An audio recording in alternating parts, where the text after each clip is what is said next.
So, Verna, thank you for being here with us and kicking off this interview series.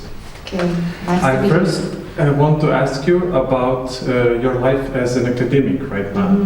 What are you up to these days, and what projects are you working on now? Currently, I'm a post-doctoral research fellow of the Rosa Luxembourg Stiftung for 2 years. At the same time, my academic base is with the University of the Philippines, School of Labor and Industrial Relations. I'm a senior lecturer, at the same time a visiting research fellow. With regards to the Rosa Luxembourg project, I am part of the International Research Group on Authoritarianism and Counter-Strategies, which is another field of interest aside from the labor movement in my history of academic work and political activist life. For the upcoming publications, by the way, I'm looking forward to the ICDD book on labor and globalization, which I co-authored with one of my cohort in PhD, Aisha and Hariati, which is about the gender dimensions of the corona pandemic. So I'm looking forward to that, and I just had with the Philippine Journal on Industrial Relations, there's a forthcoming chapter on spaces, constraints, and strategies of trade unions and NGOs in organizing migrant domestic workers, which is also part of my research field of interest. So you can see my field of research interest is on labor movement, political economy at the same time, and then I'm a political activist and an academic. Well, it seems that quite a lot is happening in your academic and professional life, which is a great thing considering pandemic has affected so many people negatively. So how has that been for you? Did it really limit your academic and personal projects, or are you somehow managing? I am quite managing in terms of research projects because I can do it at home and online. So I'm doing research and then also attending conferences. But the pandemic personally affected me because as a senior lecturer at the university, the pandemic entered in March 2020. It was in the middle of my semester. So I finished that semester. The next semester, the university or my school said, there's not enough students.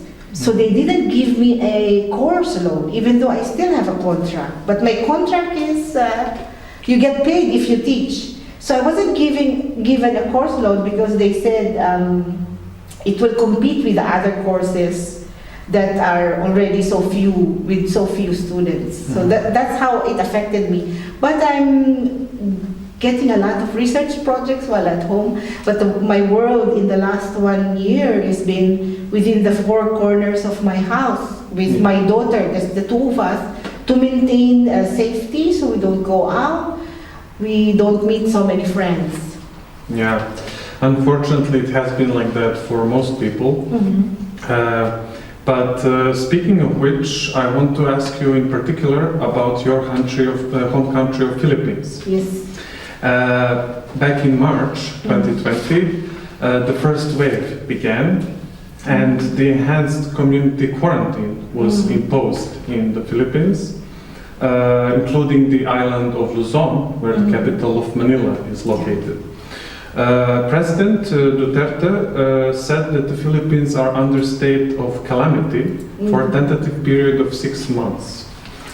As a result, schools were closed, public transportation was restricted, public gatherings prohibited, and many establishments started operating at reduced capacity.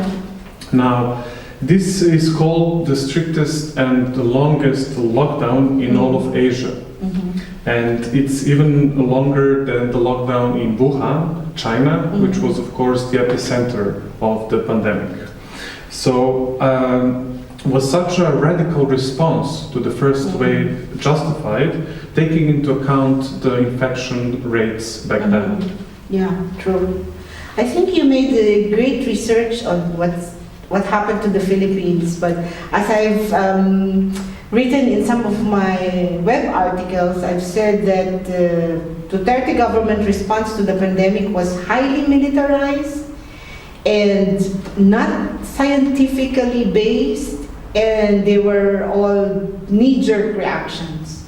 It was so harsh from the beginning for the first 2 months that there were more people apprehended for violations rather than mass tested. And I have argued that even if you have the strictest lockdown, which is needed to contain the virus, right? But if you don't have medical interventions properly, then it's not effective. So for example, during the time, the first 2 months, there was no free mass testing until now, actually, because they said it's too expensive. Second, there was no quick health response, and then there was no good contact tracing system. So in a way, people didn't really know what was happening, and it was all the policies were coming from the top. So the people were just receiving all these. So in a way, these kind of policies were not discussed with the people. We were not involved as a community how to handle it, when we could have also given our thoughts on how to better respond it. So what happened was there were a lot of arrests and violations, and some people were manhandled, and there were even punishments that some people who violated the curfew, they were put in dog cages, and it's true. And then there was a woman who was just washing her laundry outside her door, and then the police said, you cannot do that because you're outside your house. So it was like we were imprisoned in our houses, and that also goes with all the children in the Philippines were not allowed to go out of their houses. And that's very difficult because most of our houses are very small. I see. So that's really bad for people with small houses. Kind of makes physical distancing extremely challenging, Yes. and it seems that the government did not really take into account these geospatial realities of life in a big urban setting, and these arrests were handled quite indiscriminately. Yeah. True. So even with that kind of strict lockdown, the Philippines have a very high rate of deaths, and it's in the 23rd rank as the country with the highest number of COVID cases around the world. So it didn't really help much despite these very strong and strict lockdowns. Yes, and to make things worse, I've seen that the recovery rates are quite low, and that the fatality rates, especially among healthcare workers, are extremely high. So why was the government so ill-prepared and not able to put up the coherent and effective plan to deal with the pandemic? First off, was that the first response was of the government, of the Duterte government, was to create a task force on COVID. But it was already like 2 months late. They only started in March, which was when the pandemic was declared by the World Health Organization. And the knee-jerk reaction was to put up a task force. But they were all composed of, first, they're all men, they're non-medical personnel, and they were led by ex-military people or officers. So there was no epidemiologist there was no virologist, there was no medical doctor in that task force that discussed the policies how to address COVID. So what happened was, the thinking of the military is very different, and the thinking of a non-scientist is also very different. How to handle a healthcare issue.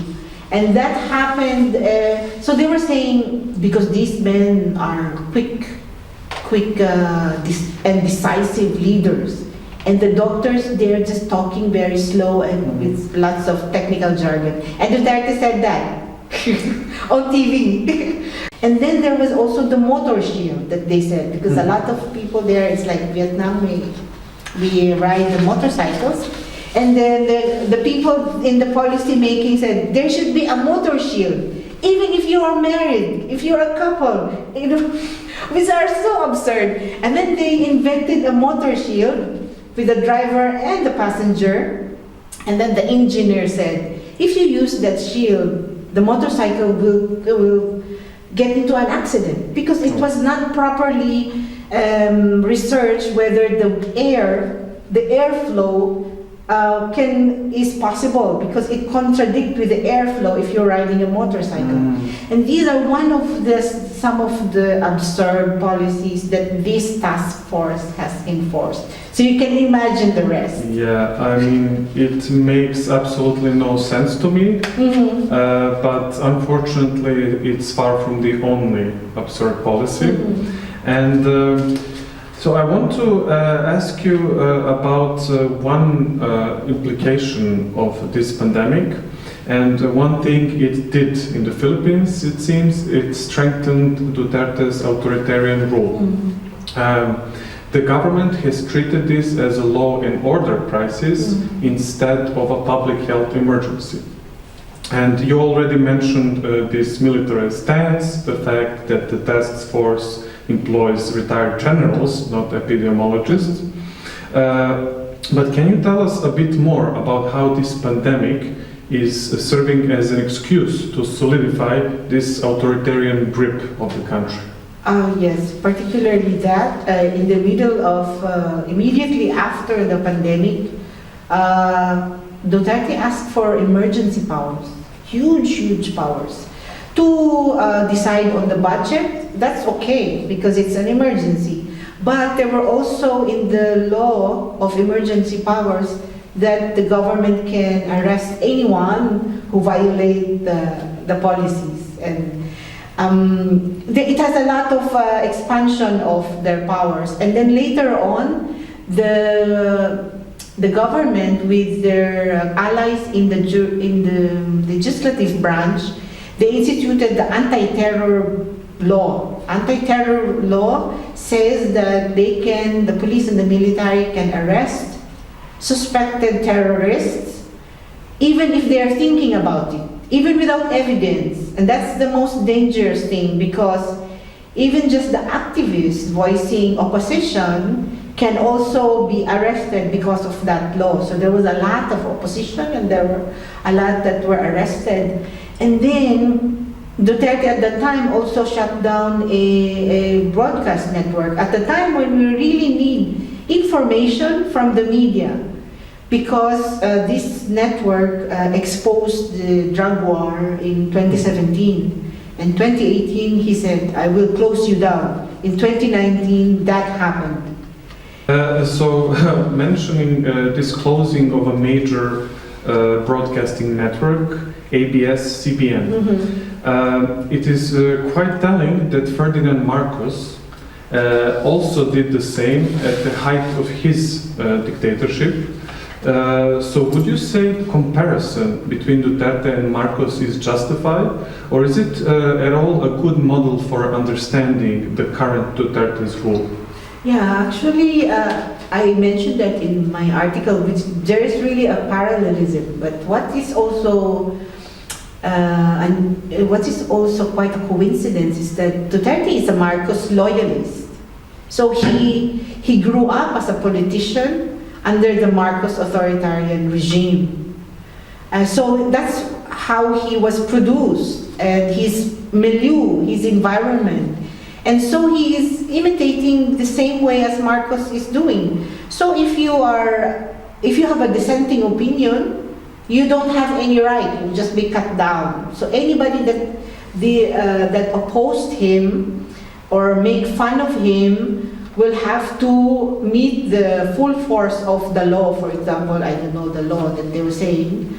But during the time of Duterte, even just a very ordinary person in Twitter, you mentioned Twitter, wrote that he cursed Duterte, and he said he will pay 50 million to anybody who can kill him, which is probably a joke because he cannot, he's a poor person, he's a teacher.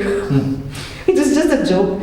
And then the next day, the NBI, the National Bureau of Investigation, arrested him. But the thing is, he was made as an example. If you do this, even very trivial matter, like a joke, this will what happened to you.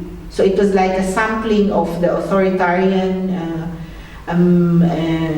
habit or behavior of the Duterte government. I see. And speaking of a reaction to such a firm stance of the government and its authoritarian tendencies, there is a social media movement, and there have been calls to oust President Duterte. So, do you think that he has gone a step too far this time, and that he is risking serious mass public backlash? After all, this hasn't been the case before, that we had such strong voices online to end his reign of terror, as some put it. Yeah, that was really interesting, Matthias, because it was very strong, the opposition, online and offline, when I was there in June, particularly in June until July. But on September 2020, there is a private polling station who released a report that says 90% of the population of the Philippines supports Duterte. It is 90%. 90%. Still. So a lot were really shocked, no? There's a lot of opposition against this polling station, but still, you know, it's an established polling station, and it came out with that kind of report. One explanation is that the polling station focused in the south of Mindanao, which has, possibly 90%, still supports him. So the Philippines is composed of Luzon, which is the north part, Visayas, which is in the middle, and then south is Mindanao, where I come from. It's the second largest island. And Duterte is supposed to come from there, he's a mayor there, but he actually comes from the Visayas. But this kind of popularity is still very strong in that region, and this has somewhat, deflated the opposition, because it came out at the time when the opposition was just gearing up, and then there was no. The opposition cannot organize very well at this time. But of course, the online is very strong, and the trolls are being controlled by the progressive as well.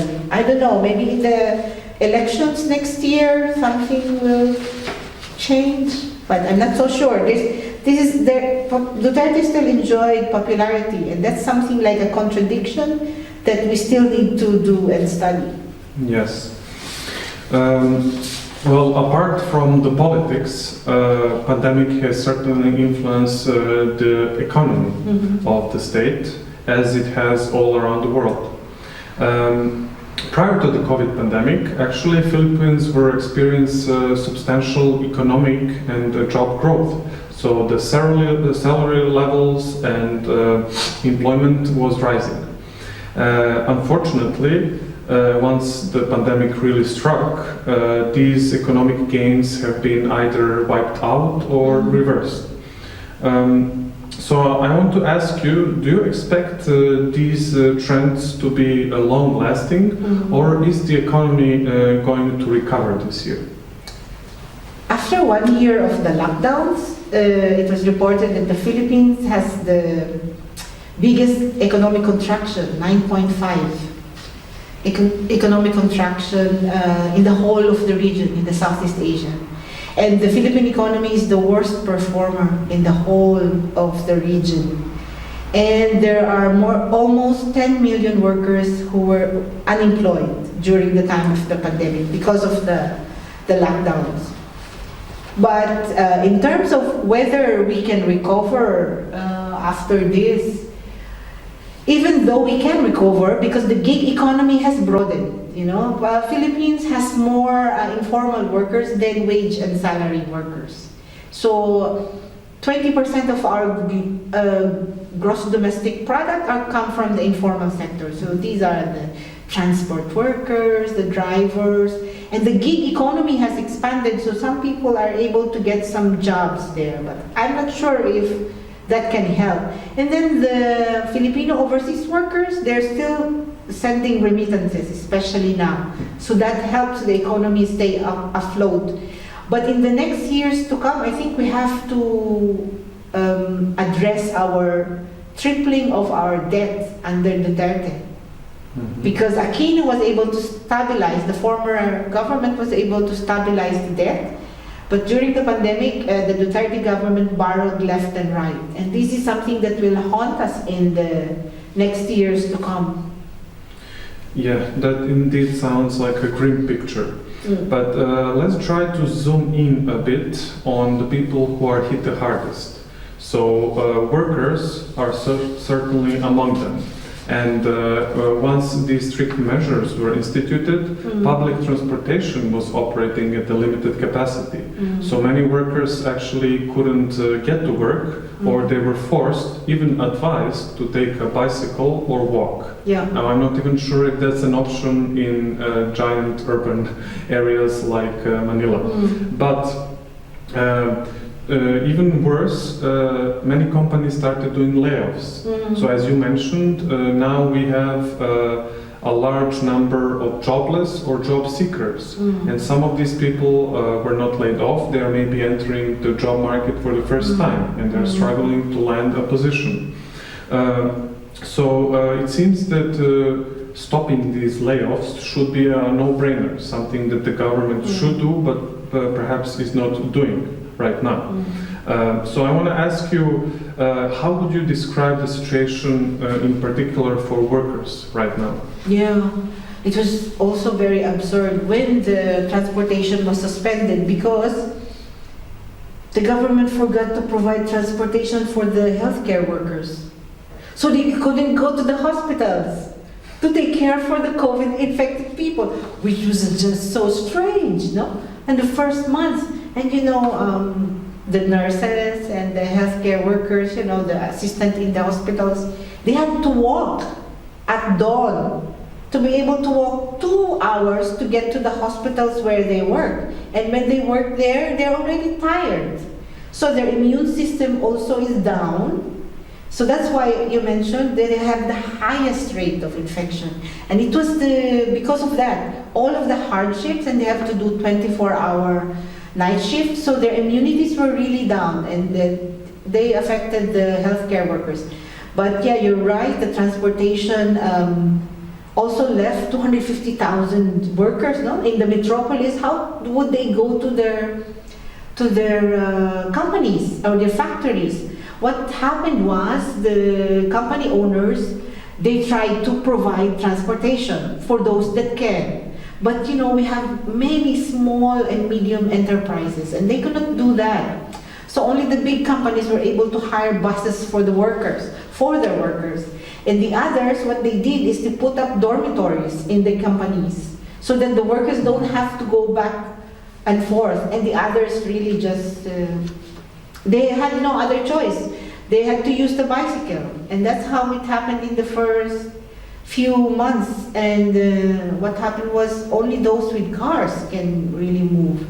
And that's what I was saying, that it's a policy that has not been thought through. The consequences, what will happen to the workers.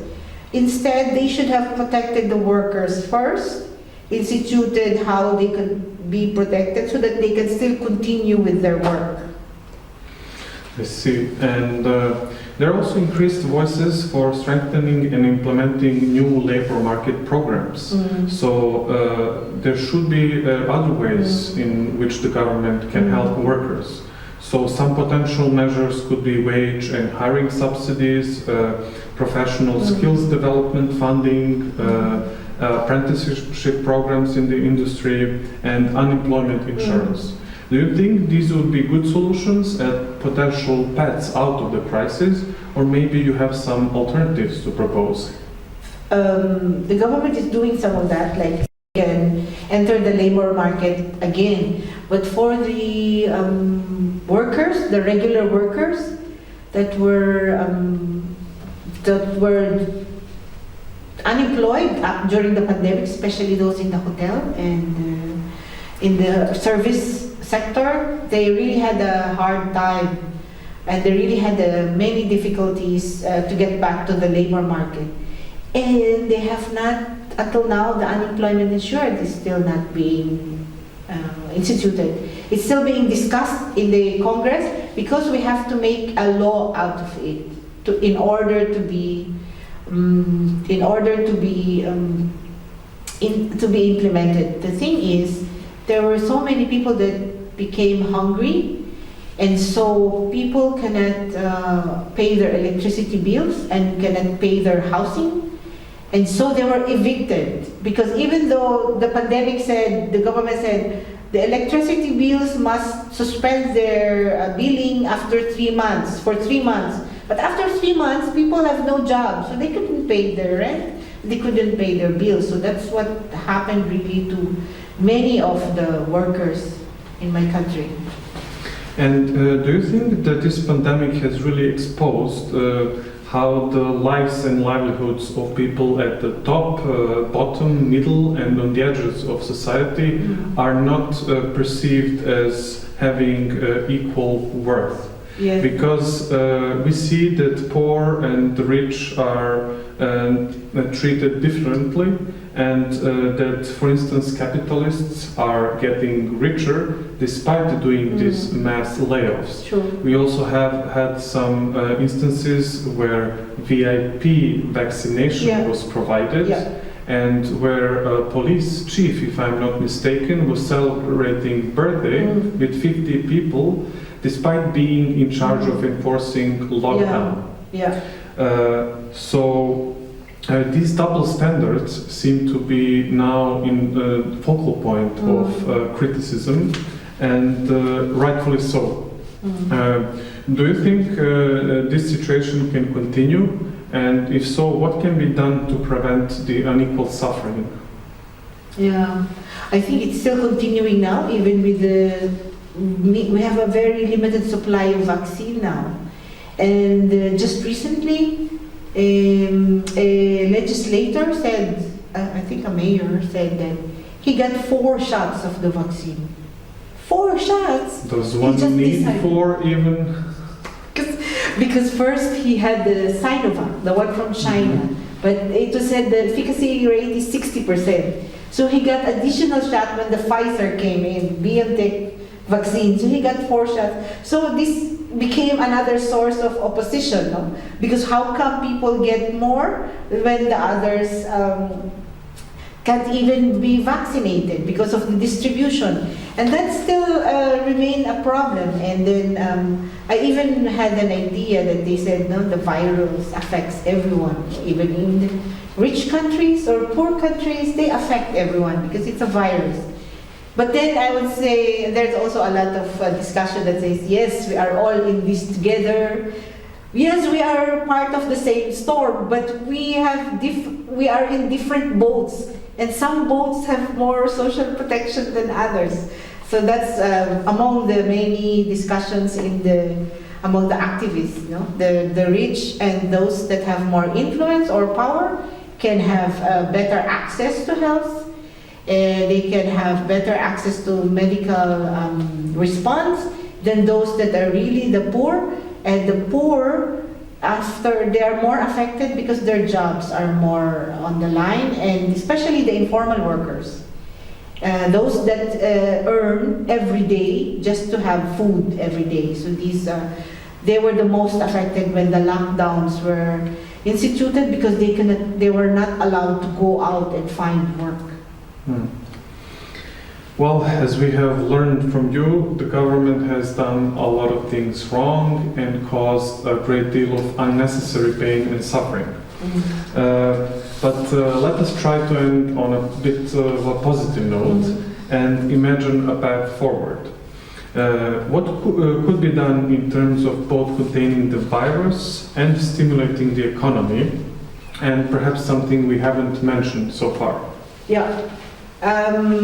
With this question, I just thought of 3 easy answers. No? They're quite easy, But then I don't know if it will be easy to implement with this government. Probably not. Yeah, very simple, because I'm a simple person. So one is implement a scientific-based national COVID-19 response.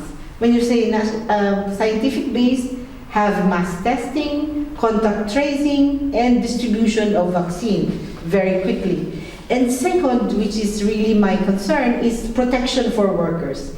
If we want the economy to survive, we have to protect workers so they can still work.